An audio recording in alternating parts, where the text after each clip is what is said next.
Guys, do I look like I don't want to force votes? Of course I do.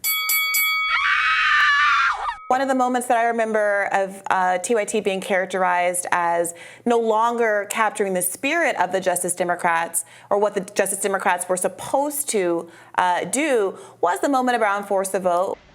And at that time, despite there being a poll that TYT put out of its audience, where a majority of the TYT audience seemed to support force the vote, the newscasters, the personalities on the show, were very much against it. And as I'm sure you can remember, that caused a significant rift.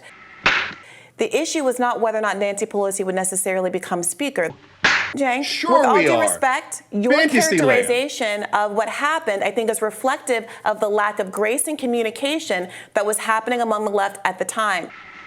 And I think if people had been less motivated by their personal animosities against each other, it seemed that Jimmy Dore, you've expressed some animosity toward him several times during our short conversation here.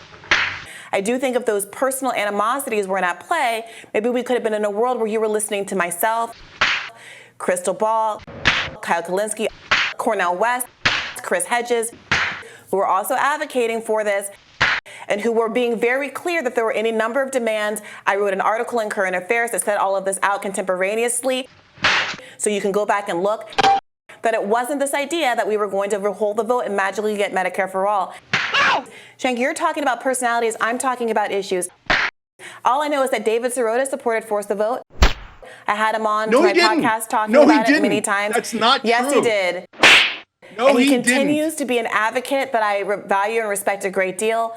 And he is able, as a mature person, to tease away his personal feelings about human beings that he might share an idea with or a strategy with, and the underlying strategy. And I really do hope that we see more of that on the left and less of a focus on who it is that's delivering a certain kind of a message. Thank you so much for joining us today and talking through some of these tough issues.